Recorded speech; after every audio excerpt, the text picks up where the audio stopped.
We are currently located at the DAC seminar in Bratislava. I would like to ask you, how do you find today's seminar and how do you evaluate today's discussion? Why do you think that it's important to host these events?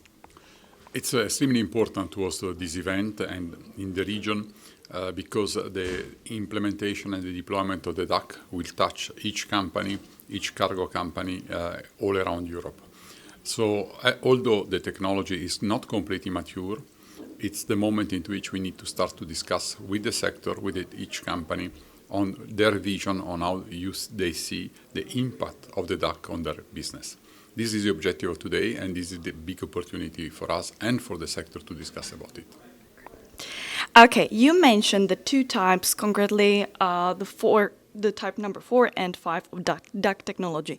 And you said that it needed to be tested by 2025 in order to finish the implementation by 2030.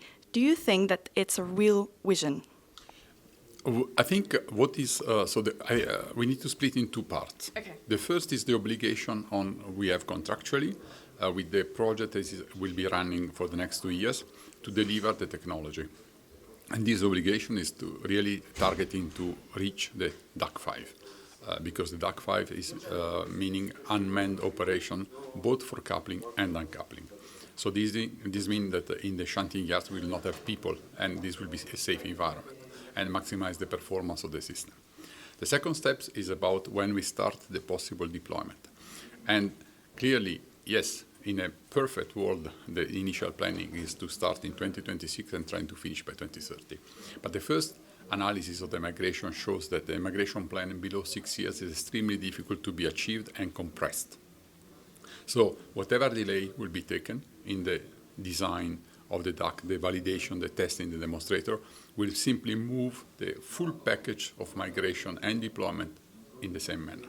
So it will be moving like a block in the future years. It's clear that it's not only technology.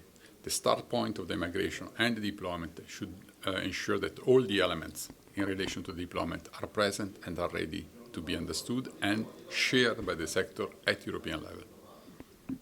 Okay, my next question is, nowadays, financing of DAC is still a huge question for everyone, for the transporters and for the owners of vehicles. It has been mentioned today that there should be concluded contract for the implementation of DAC in a matter of weeks. Could you give us a small comment about this? So what I was referring before is that at the moment we are signing the grant agreements that will be ensuring the finalization of the technology. So that during the next 4 years, there will be the finalization of the technology and the validation of the technology and demonstration at, let's say, prototype level. And the second phase will be at a large scale level with a number of trains running around Europe. In terms of financing and funding, this we need to be, it's really important to understand the fact that we expect the DAC bringing in the medium-long term a return on investment, on top of safety, on top of operations, and so on and so on. That maybe will be distributed differently between the cargo operator, so the wagon owners, the infrastructure manager, and so on and so on. So this has to be managed. It's clear that there is a major gap between the cost that is sustained at the moment in which the deployment will start and the return on investment.